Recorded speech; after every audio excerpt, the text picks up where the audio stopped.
مذہب خدا کی قسم بہت بڑی نعمت ہے. مذہب آپ کے پاس آپشن چھوڑ دیتا ہے سوچنے کا.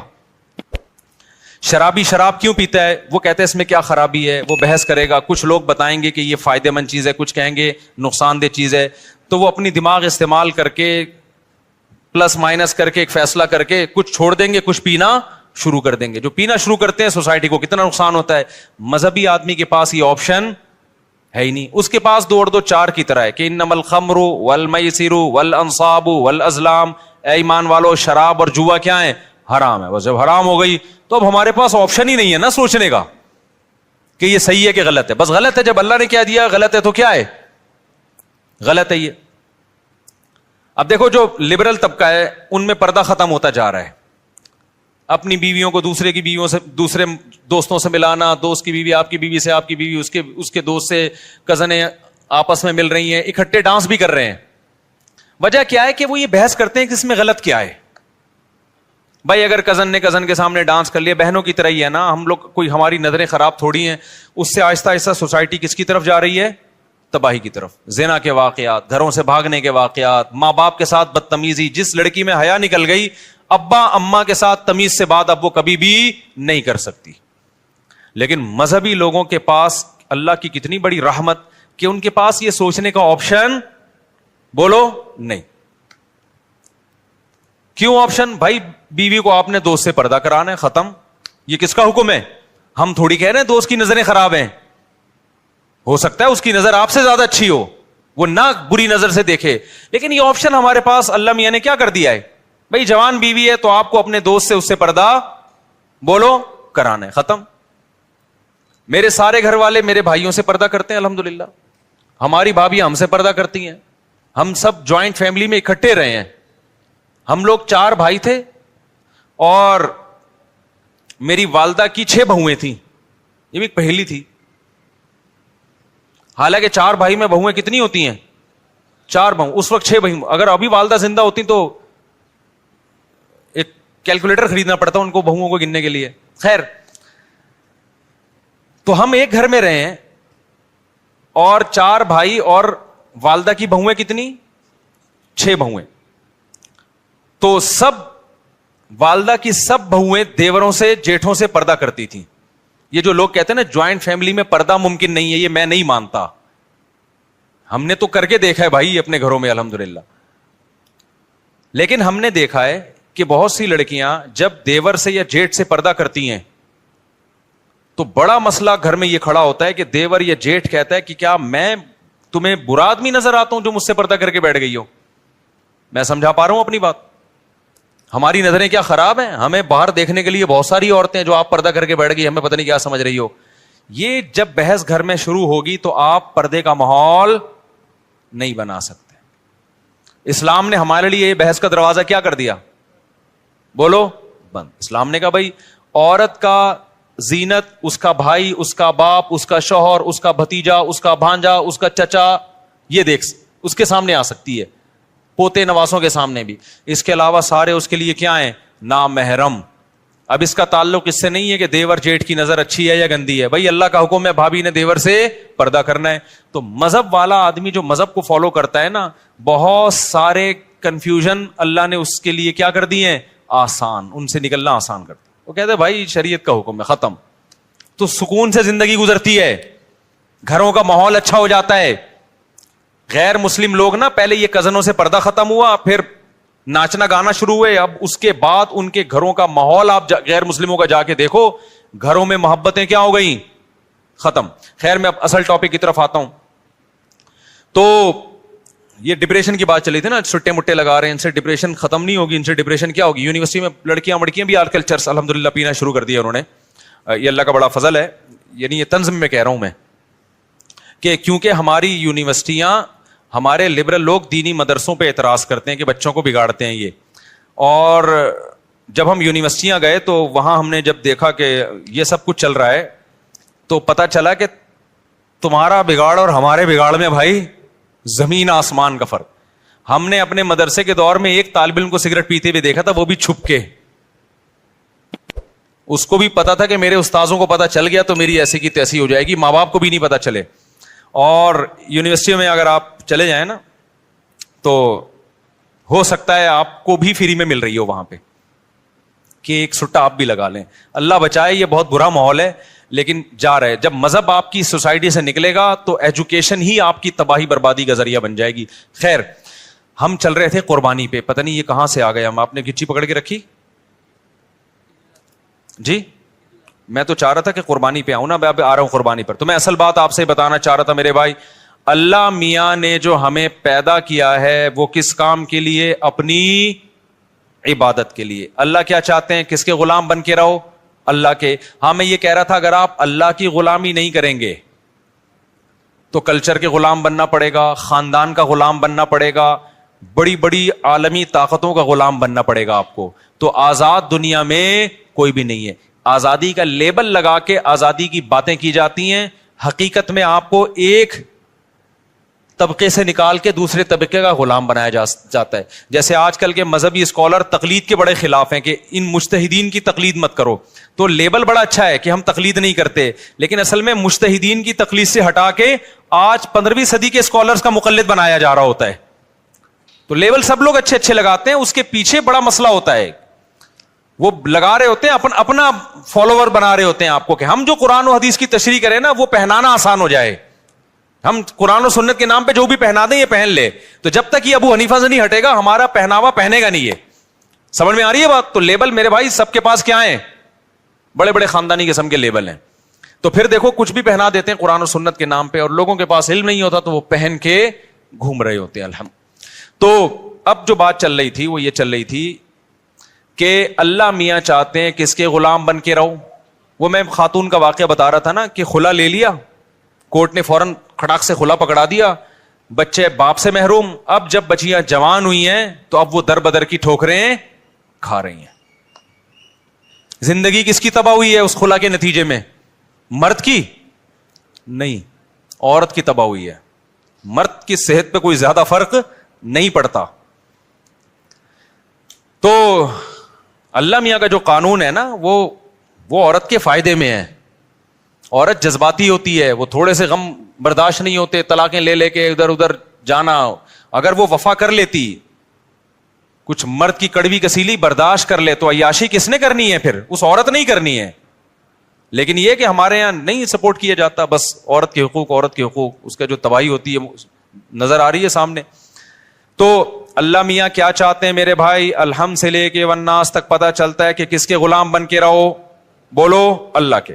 اب اسلام چاہتا ہے کہ آپ اللہ کی غلامی کریں, تو اللہ کہتے ہیں غلامی کا زبانی دعویٰ قبول نہیں ہے, پریکٹیکل کر کے دکھاؤ, پریکٹیکلی یہ شو کرو کہ میں کس کا غلام ہوں. بولو اللہ کا. اب اس کے لیے اللہ نے 2 طرح کے حکام دیے ہیں ہمیں. ایک احکام تو وہ ہیں جن کی کوئی لاجک بنتی ہے, جن کو ساری دنیا کہتی ہے ویل ڈن, بہت اچھا کام مسلمان کرتے ہیں. مثال کے طور پر مسلمان زکوٰۃ دیتے ہیں, اس سے غریبوں کو فائدہ ہوتا ہے. ساری دنیا کیا کہتی ہے؟ اسلام کا یہ برا حکم ہے یا اچھا حکم ہے؟ بولو نا, اچھا حکم ہے بھائی. مالداروں کی زکوٰۃ نکلتی ہے, جاتی کہاں ہے؟ غریبوں کے پاس. ہم زکوٰۃ دیتے ہیں کس کو خوش کرنے کے لیے؟ اللہ کو خوش کرنے کے لیے. اللہ میاں نے ہمیں حکم دیا صدقہ فطر کا, عید سے پہلے صدقہ فطر نکالو. دنیا میں کسی غیر مسلم کو اس پہ کوئی اعتراض ہے؟ بولو نا, کوئی اعتراض نہیں ہے. دینا پڑے گا ہمیں, غریبوں کو فائدہ ہوتا ہے. ہم اللہ کی غلامی بھی شو کر رہے ہوتے ہیں کہ اللہ کے آرڈر پہ ہم دے رہے ہیں. تبھی تو ہندو تھوڑی دیتے ہیں عید الفطر میں, عیسائی دیتے ہیں عید الفطر میں, مسلمان دیتے ہیں. یہ شو کرنے کے لیے کہ ہم کس کے بندے ہیں؟ اللہ کے. اللہ نے ہمیں حکم دیا کہ عید کی خوشیوں میں غریبوں کو شریک کرنے کے لیے کیا دو؟ صدقہ فطر. اور اللہ نے کہا جس کے جتنے زیادہ بچے ہیں وہ اتنا زیادہ صدقہ فطر دے.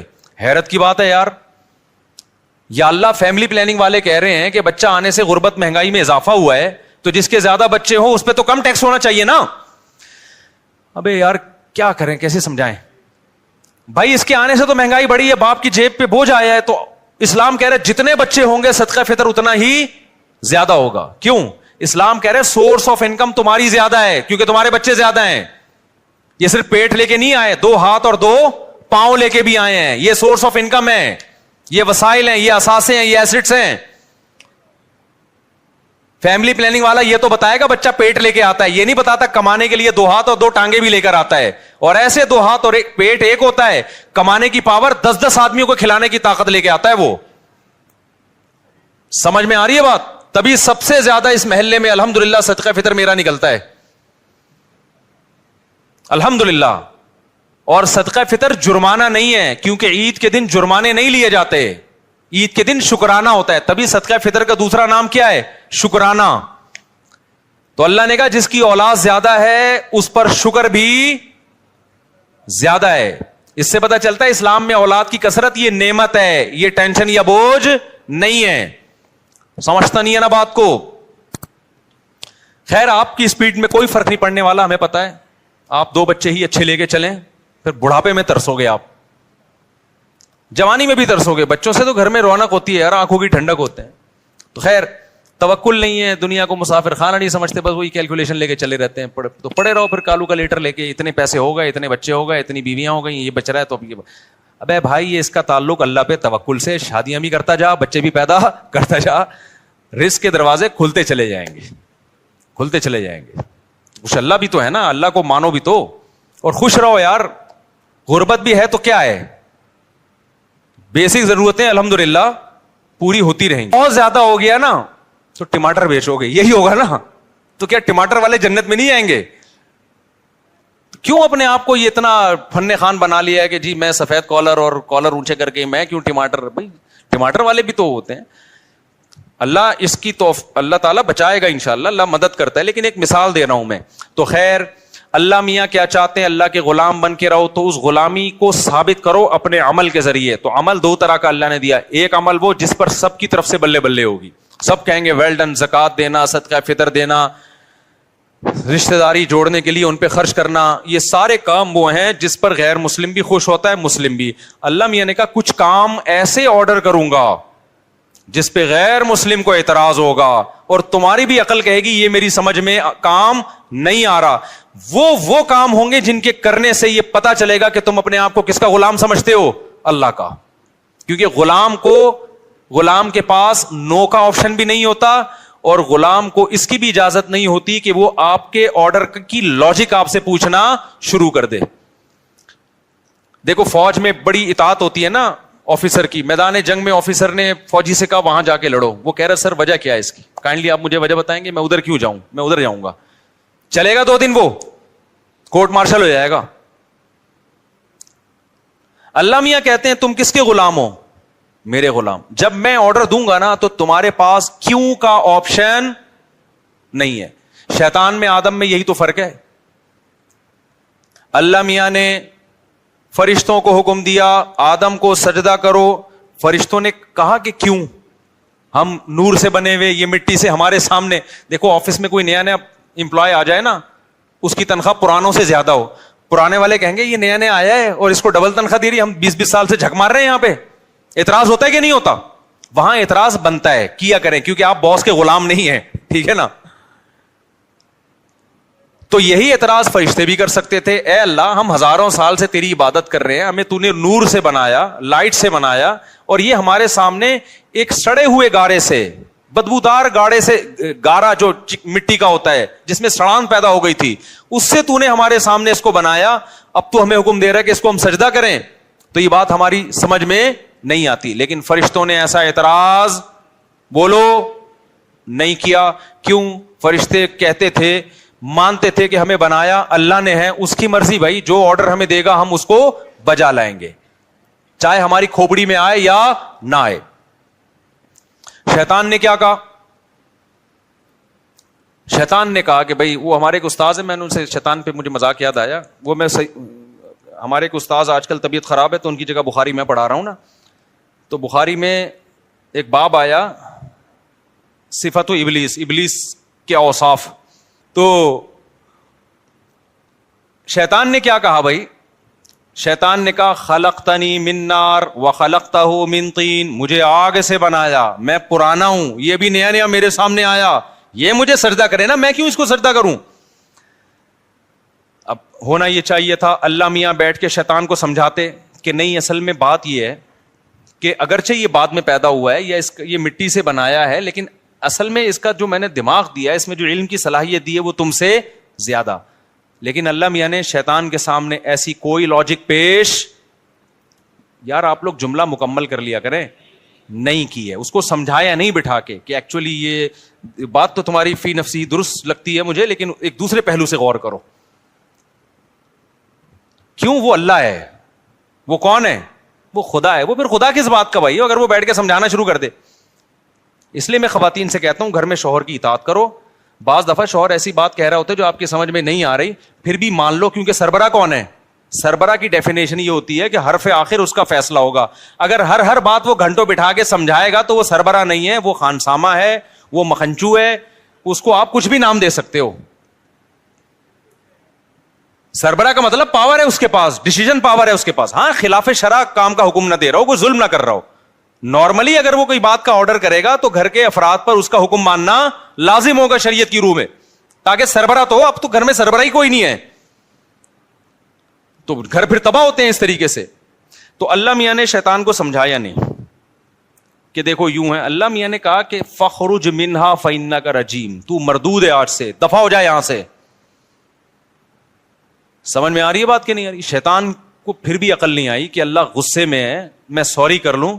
شیطان نے کہا ایک تو میں بات ٹھیک کر رہا ہوں ٹھیک ہے نا, اوپر سے بجائے اس کے کہ مجھے سمجھایا جائے, یہ میرے اشکال کو دور کیا جائے, الٹا مجھے دھتکارا جا رہا ہے. اب اللہ کو تو کچھ نہیں بگاڑ سکتا تھا نا. شیطان نے کہا یہ سب کس کی وجہ سے ہو رہا ہے؟ یہ جو نیا امپلائی آیا ہے نا, جس کی وجہ سے میری تنخواہ اس کو ڈبل دی جا رہی ہے. اب باس کا کچھ نہیں بگاڑ سکتے تو اس کی جڑیں کاٹنا. لوگ دفتروں میں بھی تو یہی ہو رہا ہوتا ہے. تو شیطان نے کہا اب خدا کے ساتھ تو کچھ نہیں کر سکتا میں, اس آدم کو نہیں چھوڑوں گا میں. اب تک اکڑا ہوا ہے, اب تک اکڑا ہوا ہے شیطان. تو اللہ میاں نے اس میں ایک سبق دے دیا کہ میرے کچھ احکام ایسے ہوں گے جن کی لاجک تمہاری سمجھ میں بولو نہیں آئے گی. تو جو میرے بندے ہوں گے مجھے مانیں گے, وہ لاجک جانے بغیر میرے حکم پر عمل کریں گے. قربانی بھی انہی اور حج بھی انہی حکام میں سے ایک حکم ہے. حج میں ہم شیطان کو کنکریاں مار رہے ہیں, وہاں کوئی شیطان نہیں ہے بھائی. ایک سعودی حکومت نے یہ لگایا ہوا ہے پتھر. ونس اپون اے ٹائم یہاں شیطان تھا جب ابراہیم علیہ السلام نے مارا تھا. اب تھوڑی وہاں شیطان ہے. اب تو وہ پتھر اس لیے لگا ہوا ہے تاکہ کسی اور بندے کو نہ مار دو آپ شیطان کے. تو ایک نشانی لگا دی بھائی یہاں مارنا ہے پتھر, ورنہ پاکستانی پتہ نہیں کدھر کدھر جا کے مار رہے ہوتے. پی ٹی آئی والے مسلم لیگیوں کو مار رہے ہوتے ہیں, مسلم لیگ والے پی ٹی آئیوں والے کو, اور شیطان پر رکھ کے آ جاتے. تو ہمارے ہاں تو اختلاف اعتدال سے نہیں ہوتے نا. تو وہاں حکومت سعودیہ نے نشان لگایا, ورنہ وہاں اصل میں کوئی نشان بھی نہیں تھا, اور وہاں ابھی شیطان ہے بھی نہیں. لیکن حکم دیا گیا کیا کرنا ہے بھائی. اب بے وقوف لوگ کہتے ہیں کیسا حکم ہے یار, جا کے پتھر مارو, اس کے لیے ہم 10-15 لاکھ روپے خرچ کرنے آئے ہیں یہاں پہ. لیکن جو خدا کو مانتے ہیں وہ کہتے ہیں جو خدا کہے گا ہم وہ, ان کو اس عبادت میں بڑا مزہ آتا ہے. خدا کی قسم, حج میں جو رمی کے وقت ایمان بنتا ہے نا, وہ کسی اور موقع پہ وہ جذبات پیدا نہیں ہوتے. لاکھوں لوگ ایسے دیوانوں کی طرح اٹھا کے کنکریاں, یا اللہ یہ 7 کنکریاں مارنے کے لیے 18 لاکھ روپے خرچ کر کے آئے ہیں. ہاں بھائی اسی کام کے لیے, کیونکہ یہ کنکری برائے کنکری نہیں ہے. یہ آرڈر کس کا ہے؟ یہ خدا کا حکم ہے, اس نے بولا ہے یہ کام کرو. تو جو اللہ کے ماننے والے, ان کے لیے یہ کنکری کا عمل ایمان کے بڑھنے کا ذریعہ بن جاتا ہے. جو نہیں ماننے والے وہ لاجک کی تلاش کرتے رہتے ہیں, یار اس کام, ایسے بھی لوگ ہم نے دیکھے ہیں لبرل لوگ, ابے یہ کیا ہے یار, عرفہ میں جا کے بیٹھ گئے, دھوپ میں جا کے بیٹھ گئے, اور بغیر سلے ہوئے کپڑے پہن لیے, بس وہ چادریں 2 باندھ لی, کبھی ادھر جا رہے ہیں, کبھی مینا سے نکل کے ادھر جا رہے ہیں, کبھی مینا میں آ کے بیٹھ رہے ہیں. کیا ہے یار, یہ بور ہو جاتے ہیں لوگ, ٹینشن میں آ جاتے ہیں کہ اس کی لاجک کیا ہے, سمجھ میں نہیں آ رہا. اسی وجہ سے بہت سے حج کرتے ہی نہیں ہیں. لیکن جو اللہ کو ماننے والا ہے وہ کیا کرتا ہے, بھائی اللہ نے حکم دیا مینا جاؤ, اب میں مکہ میں نہیں ٹھہروں گا, مینا جاؤں گا. اللہ نے حکم دیا وہاں سے کہاں جاؤ, مکہ میں جاؤ, تو وہ مکہ جائے گا. اللہ نے حکم دیا اب طواف کرو, اب وہ طواف کرے گا. اللہ نے حکم دیا اب سر منڈاؤ, وہ کیا, اب بتاؤ سر منڈانا کیا عبادت ہے بھائی؟ اسلام تو زینت کو پسند کرتا ہے. سر منڈانا عام حالات میں کوئی سنت عمل نہیں ہے.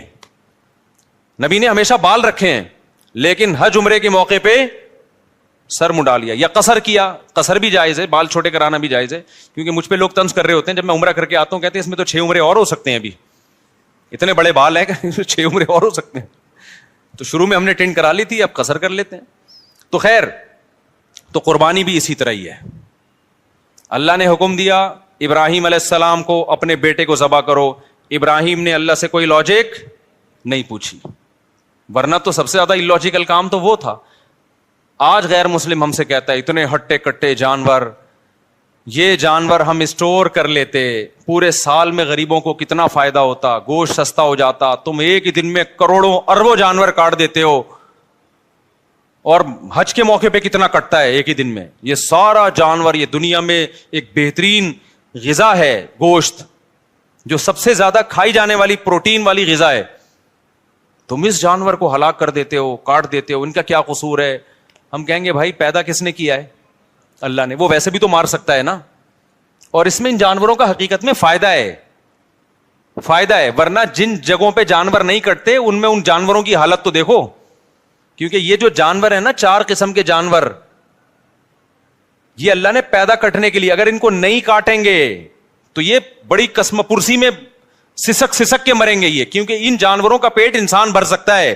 یہ پالتو جانور ہیں, اور انسان جب تک پالے گا نہیں, جب تک انسان کا اس میں فائدہ نہیں ہوگا, فائدہ نہیں ہوگا تو پالے گا نہیں, اور پالے گا نہیں تو یہ بھوکے مریں گے. آپ دیکھ لو نا جن علاقوں میں ان جانوروں پہ پابندی ہے گوشت کھانے پر, ان علاقوں میں یہ گائے بھینسے بوڑھے ہو کے تڑپ تڑپ کے سسک سسک کے مرتے ہیں. یہ وہ ایک الگ ٹاپک ہے, اس میں حکمتیں کیا ہیں. ابھی تو ہم یہ بتا رہے ہیں کہ کوئی حکمت نہ بھی ہو, ہم کس کے آرڈر کو فالو کرتے ہیں؟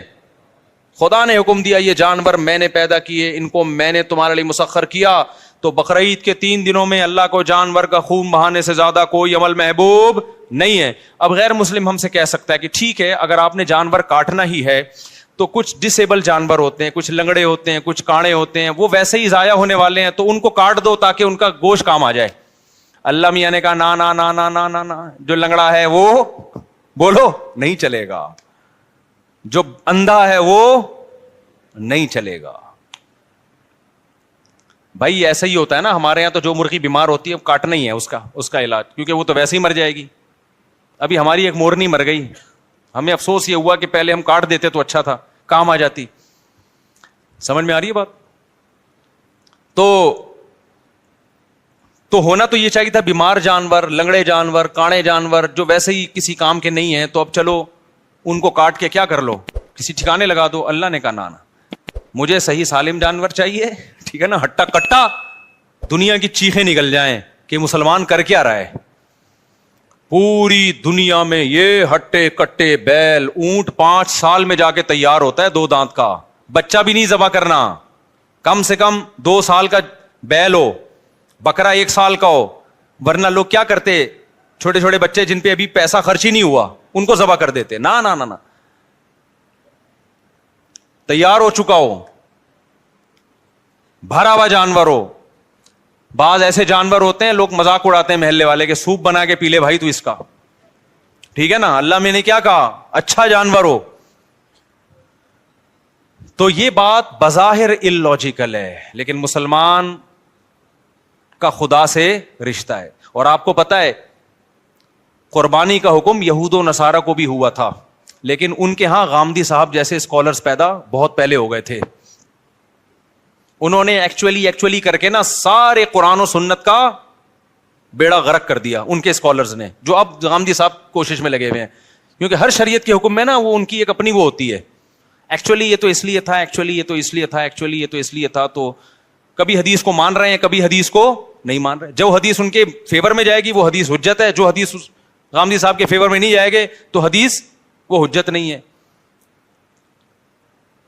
تو بہت سارے مسائل کا انکار کر دیا غامدی صاحب نے جو اجماع امت سے ثابت تھے. غامدی صاحب سے کسی نے پوچھا کہ قرآن و سنت میں تو ہے کہ بچے زیادہ پیدا کرو, تو آپ کیوں کہتے ہیں کہ یہ اس زمانے میں نہیں ہے؟ تو انہوں نے کہا ایکچولی اس زمانے میں جنگوں میں لوگ مر رہے تھے, تو اس زمانے میں ایکچولی ضرورت تھی. وہ اس طرح کا انہوں نے بیان دیا کہ وہ جو ہے وہ, حالانکہ اس زمانے میں غربت اعلیٰ سطح پہ تھی. آپ کہتے ہو بچے روکو غربت کی وجہ سے, اس زمانے میں ایسی غربت تھی کہ قرآن کہہ رہا ہے وَلَا تَقْتُلُوا أَوْلَادَكُمْ خَشْيَةَ إِمْلَاقٍ, غربت کی وجہ سے اپنے بچوں کو قتل مت کرو. وہ ایسے غریب قوم تھی جو غربت میں اپنے بچوں کا مرڈر کر رہی تھی. اس قوم کو حکم دیا گیا تزوجوا الودود الولود, کثرت سے اولاد پیدا کرو. غربت انتہائی اعلیٰ سطح پہ تھی. اس میں اللہ نے بتا دیا کہ 15ویں صدی میں ایسے لوگ پیدا ہوں گے جو کہیں گے کہ جی وہ تو جنگوں میں ضرورت تھی. تو اللہ نے بتا دیا کہ 15ویں صدی میں ایسے لوگ پیدا ہوں گے جو کہیں گے مہنگائی کی وجہ سے بچے روکو. تو اللہ نے بتا دیا کہ ایسے دور میں بچے پیدا کرنے کی ترغیب دے رہا ہوں جو غربت کی سطح انتہائی عروج پر تھی. لوگ اپنے بچوں کو ذبح کر رہے تھے پیدا ہونے کے بعد. اس میں حکم ہے کہ اللہ پہ توکل کرو اور اولاد بڑھاؤ. آج ہر آدمی کی توند بھری ہوئی ہے, بھوک سے کوئی نہیں مر رہا, سارے کھا کے مر رہے ہیں. اس میں ایسی بات کرنا کہ غربت مہنگائی نسل روکو, یہ اللہ کے غضب کو دعوت دینے والی بات ہے. تو اسلام کے ہر حکم, آج کل کے جو نئے نئے اسکالرز آ رہے ہیں نا, ایکچولی کر کے سارے حکام کا کیا کر دیا, بولو بیڑا غرق. کل آپ کا رمضان, کل آپ کا پیپر ہے, آج آپ رمضان کا روزہ چھوڑ سکتے ہیں. غامدی صاحب کا قول ہے. اسلام کیا کہتا ہے, آپ روزہ چھوڑ سکتے ہو رمضان کا سفر میں اور بیماری میں. پیپر کی بیس پہ آپ کو روزہ چھوڑنے کی اجازت بولو نہیں ہے. رمضان کا تو رکن ہے نا اسلام کا. کتنا بڑا فتویٰ دے دیا آپ نے بیٹھے بیٹھے. تو یہود و نصارہ میں ایسے اسکالرز پیدا ہوئے, انہوں نے بھی قربانی, جو ان کو اچھا نہیں لگتا تھا ہم بکرے لا کے کاٹ رہے ہیں, قربانی کا حکم تمام امتوں میں رہا ہے, لیکن انہوں نے ایکچولی کر کے اصل میں تو غریب کا مقصد ہے, غریب کا پیٹ بھرنا چاہیے, تو ایکچولی غریب اس سے بہتر ہے اتنے کا بیل لے کر آ رہے ہو, بہتر نہیں کسی غریب کو کھانا کھلا دو اتنے کا, یا کسی غریب کی بچی کی شادی کرا دو. ہم کہتے ہیں ضرور کراؤ, بقرعید کے بعد کرا دو. آئی بات سامنے, شادی صرف بقرعید کے 3 دنوں میں نہیں ہوتی. دوسری بات یہ کہ آپ ایک جانور کر لیں, قربانی کی سنت بھی ادا ہو جائے گی, اور باقی پیسے کیا کر لیں, غریبوں کی مدد میں لگائیں. یہ فرض کیوں کر لیا گیا ہے کہ جو قربانی کرے گا وہ غریبوں کی مدد نہیں کرے گا؟ اور دوسری بات یہ کہ اسی گوشت سے بھی تو غریبوں کی مدد کی جا سکتی ہے.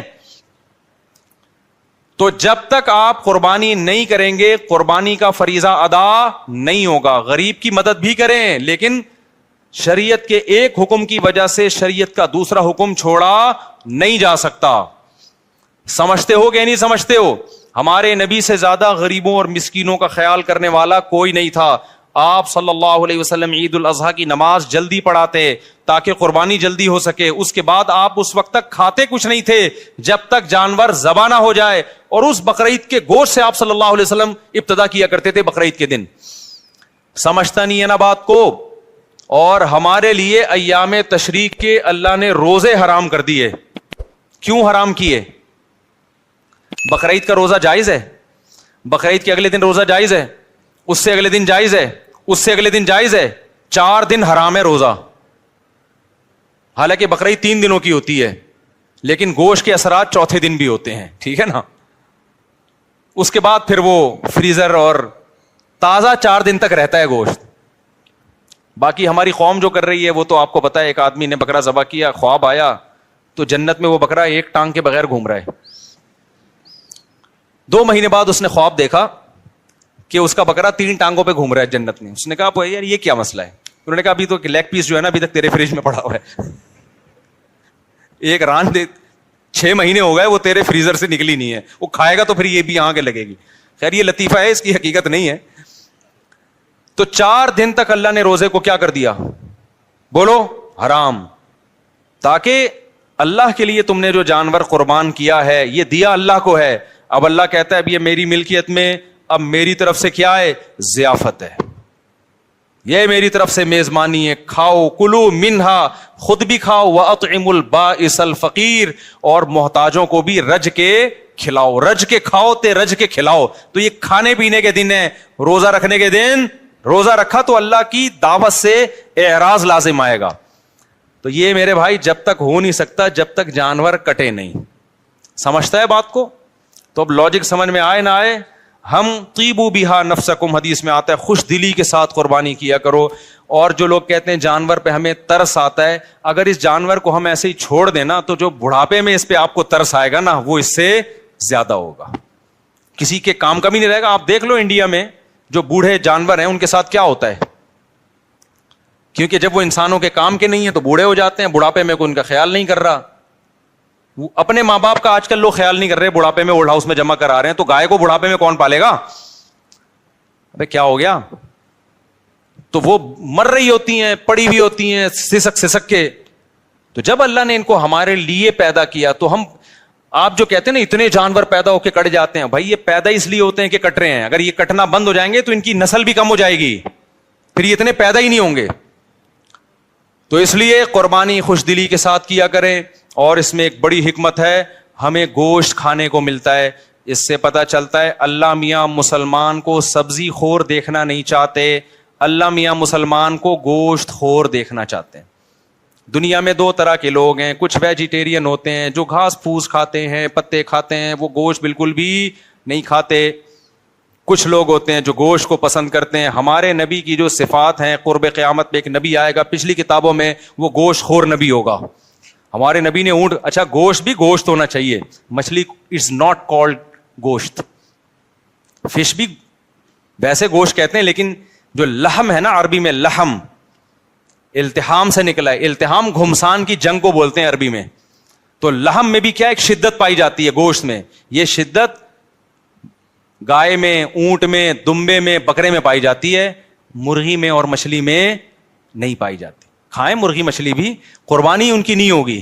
اس سے پتہ چلتا ہے اللہ زیادہ پروٹوکول ان چار جانوروں کو دے رہے ہیں. گوشت کھانا ہو تو اونٹ کا کھاؤ، یا بچیا بچڑے کا کھاؤ، یا دمبے کا بھیڑ کا کھاؤ، یا بکرے کا کھاؤ. آج کیا کھایا جا رہا ہے؟